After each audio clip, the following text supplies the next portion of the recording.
सुप्रभात प्यारे बच्चों, आइए आरंभ करते हैं आज के पठन पाठन का सिलसिला और चलते हैं उस ओर जहां से हम लोग कुछ नए रोचक तथ्यों के बारे में नई नई जानकारियां अर्जित कर रहे थे। आइए देखते हैं आज का हमारा नया प्रकरण क्या है। आज का हमारा प्रकरण है स्पीति में बारिश, अर्थात आज हम लोग स्पीति में बारिश पाठ का अध्ययन करेंगे और इस पाठ के लेखक है कृष्णनाथ जी। जैसा कि कृष्णनाथ जी का संक्षिप्त परिचय कुछ इस प्रकार है। कृष्णनाथ जी का जन्म 1934 ईस्वी में उत्तर प्रदेश के वाराणसी जिले में हुआ था। कृष्णनाथ के व्यक्तित्व के कई पहलू हैं। वे समाजवादी आंदोलन से जुड़े रहे, बौद्ध दर्शन में उनकी गहरी आस्था व पैठ थी, अर्थात बौद्ध दर्शन इनको विशेष रूप से आकर्षित करता था। ये बौद्ध धर्म के सिद्धांतों का पूर्णतः अनुपालन करते थे, उसी का प्रचार प्रसार करते थे। हिंदी की साहित्यिक पत्रिका कल्पना के संपादक मंडल में कई वर्ष तक इन्होंने संपादन का भी कार्य किया। उन्हें हम लोग विशेष रूप से राजनीति, पत्रकारिता और अध्यापन, इन तीनों क्षेत्र में एक अकेले व्यक्ति के अमूल्य योगदान को कभी भुलाया नहीं जा सकता। कृष्णनाथ जी ने अनेकों पुस्तकों की रचना की, जिनमें से कुछ प्रमुख हैं, जैसे लद्दाख में राग विराग, स्पीति में बारिश, पृथ्वी परिक्रमा, बौद्ध निबंधावली इनकी मुख्य रचनाएं हैं। इनके कार्य और इनकी उत्कृष्ट रचनाओं को देखते हुए इन्हें लोहिया सम्मान से सम्मानित किया गया। आइए हम लोग यह समझने का प्रयास करें कि आज के पाठ के अंतर्गत हमें क्या क्या पढ़ना है, क्या क्या जानना है, क्या क्या समझना है, क्या सीखना है। जैसा कि पाठ को पढ़ने से पूर्व हमें पाठ की पृष्ठभूमि जानना अति आवश्यक होता है।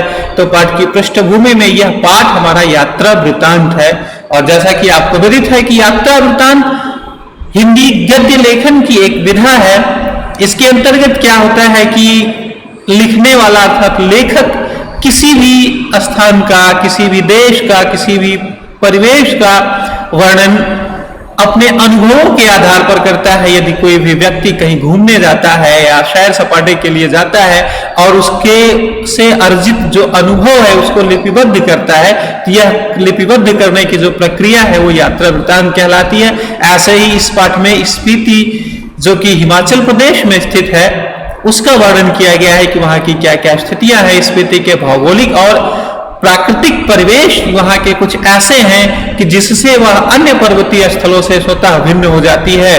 पाठ में स्पीति की जनसंख्या, ऋतुएं, फसल, जलवायु और भूगोल का वर्णन किया गया है।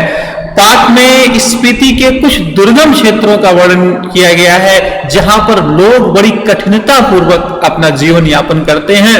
अंत में लेखक एक सुझाव भी देता है इस पाठ में कि इन दुर्गम स्थलों पर, इस कठिनाई भरे इस नीरस स्थल पर यदि युवा लोग आए, यहाँ कोलाहल करें, कुछ क्रियाकलाप करें, किलोल करें, तो शायद ठंडे रेगिस्तान स्पीति के लिए उनका आना वहां बूंदों भरा एक सुखद संयोग बन सकता है। अर्थात युवाओं को निमंत्रण देता है आपका लेखक कि स्पीति को यदि हरा भरा, सुंदर, सुसज्जित पर्यटक स्थल के रूप में विकसित करना है तो युवाओं को यहाँ आना पड़ेगा।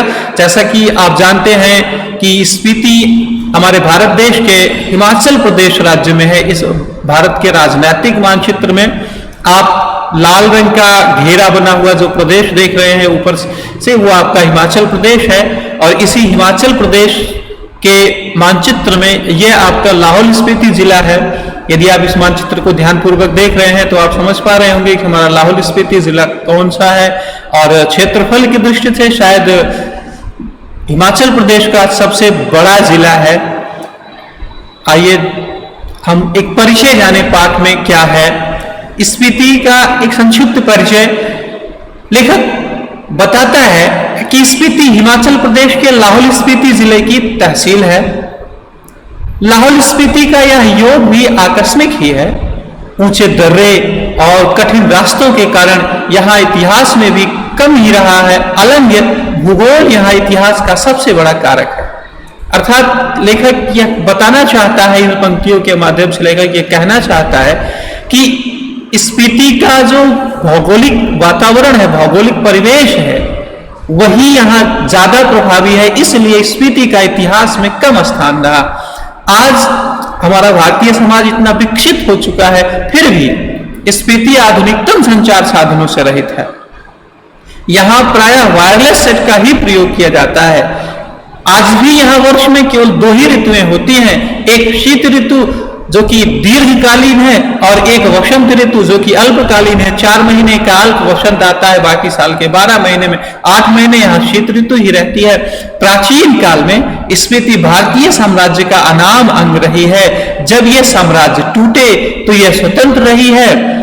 फिर मध्य युग का जब प्रारंभ हुआ तो उसमें स्पीति जो है हमारी प्रायः लद्दाख मंडल, तो कभी कश्मीर मंडल, तो कभी बुशहर मंडल, कभी कुल्लू मंडल, कभी ब्रिटिश भारत के तहत रही है। भूगोल ने ही इसकी स्वायत्तता सिरजी है, भूगोल ही इसकी रक्षा करता है और भूगोल ही इसका संहार भी करता है। अर्थात लेखक कि बताना चाहते हैं कि यहाँ का भौगोलिक परिवेश ही ऐसा है कि जिसके कारण इतिहास में इसका कम वर्णन मिलता है। यहाँ जो कुछ भी है वह सब भूगोल ही है।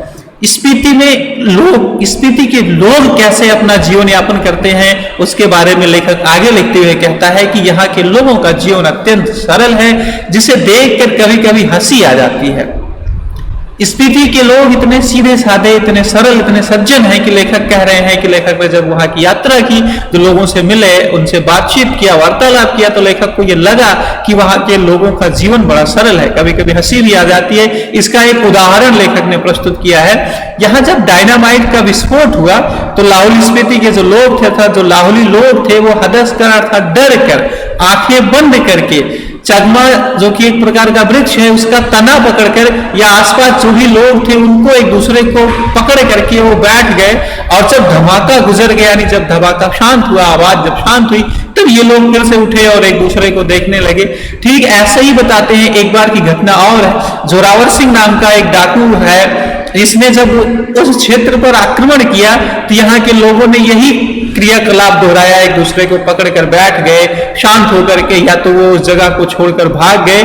और उस जोरावर सिंह नाम के आतताई डाकू ने स्पीति को जी भर के लूटा, वहां के बिहारों को लूटा। बिहार एक शब्द आपको मिल रहा होगा जिसके विषय में जानने की इच्छा हो रही होगी। ये बिहार क्या है? तो जो बौद्ध मठ होते हैं, जो बौद्ध धर्म के संस्थान होते हैं, जहाँ बौद्ध धर्म की शिक्षा दीक्षा दी जाती है, उसको बिहार कहा गया है। चूंकि पृष्ठभूमि में ही लेखक परिचय में आपको बताया गया था कि लेखक की बौद्ध धर्म से गहरी आस्था रही, बौद्ध धर्म में गहरी पैठ थी, तो इसलिए उन्होंने बिहार के बौद्ध मठों का, बिहारों का यहाँ विशेष वर्णन किया गया है। स्पीति की जनसंख्या क्या है? स्पीति की जनसंख्या के विषय में यदि हम बात करें तो लेखक बताते हैं कि स्पीति में जनसंख्या बहुत कम है। 1901 की जनगणना के अनुसार यह 3231 रही है। जब 1971 की जनगणना लेखक के समक्ष प्रस्तुत की गई तो लेखक ने उसके विषय में लिखा है कि 1971 की जनगणना के अनुसार यह 7196 रही। इसका क्षेत्रफल मुझे 1971 की जनगणना में लाहौल के साथ जोड़कर मिला है, जो 12015 वर्ग किलोमीटर है। अर्थात आप देख सकते हैं 12015 वर्ग किलोमीटर में कितनी छोटी सी जनसंख्या है। इंपीरियल गजेटियर्स ऑक्सफोर्ड 1908 खंड 23 के तहत यदि हम बात करें तो इसका जो क्षेत्रफल है वो 2155 वर्ग मील है। इस तरह स्पीति की जनसंख्या प्रति वर्ग मील 4 व्यक्ति से भी कम आती है। 2002 की जो आधुनिकतम जनगणना है उसके अनुसार यदि हम लाहौल स्पीति की बात करें तो उसका जो क्षेत्रफल है वो 12210 वर्ग किलोमीटर है और यहाँ की कुल जनसंख्या मात्र 34,000 है। जैसा कि मानचित्र में आपने देखा कि एक सबसे बड़ा जिला क्षेत्रफल की दृष्टि से है, परंतु जनसंख्या की दृष्टि से यदि हम बात करें तो बहुत ही कम है। यहाँ की शासन व्यवस्था, यहाँ की शासन व्यवस्था क्या है? यद्यपि ये आपको पता है कि वर्तमान समय में हमारा जो भारत देश है वह एक सबसे बड़ा लोकतांत्रिक गणराज्य के रूप में उभर कर सामने आया। यहाँ प्रजातंत्र है, यहाँ लोकतंत्र की बाहुल्यता है। लेकिन जब लेखक वहां भ्रमण के लिए गए तो वहां के इतिहास को इन्होंने खंगाला, तो उसको टटोला, उसको परखा, तो वहां की शासन व्यवस्था का इन्होंने कुछ थोड़ा सा वर्णन किया है। उस क्रम में लेखक लिखते हैं, लाहौल स्पीति का प्रशासन ब्रिटिश राज्य से भारत को जस का तस मिला।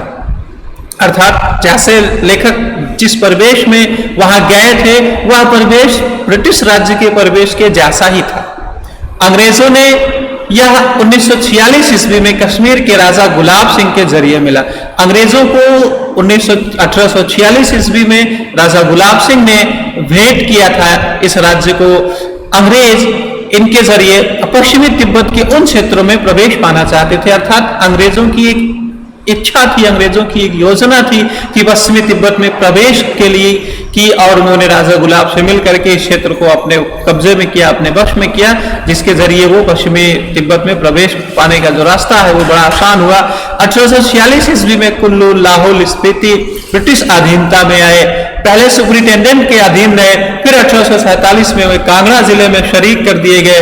लद्दाख मंडल के दिनों में भी स्पीति का शासन नोनो द्वारा चलाया जाता है। दोनों शब्दों को अलग कर दिया गया है, इसके विषय में आप जान लीजिए। नोनो यहाँ के स्थानीय शासक जो होते थे, यहाँ जो शासन व्यवस्था देखते थे, उनको नोनो कहा गया है। अर्थात जब अंग्रेजों का शासन था तो अंग्रेज अधिकारी अपनी समुचित योजनाओं को लेकर के, अंग्रेजों के द्वारा बनाई गई समुचित योजनाएं सही ढंग से प्रभावी रूप से समाज में कार्य करें, तो दूर से ऐसा असंभव था। इसलिए अंग्रेजों ने एक योजना बनाई, यहीं के किसी व्यक्ति को, यहीं के किसी प्रसिद्ध व्यक्ति को राजा बना दिया गया और वह पूरे क्षेत्र के, पूरे प्रदेश की देखरेख करता था और उस पर अंग्रेज सरकार का नियंत्रण रहता था।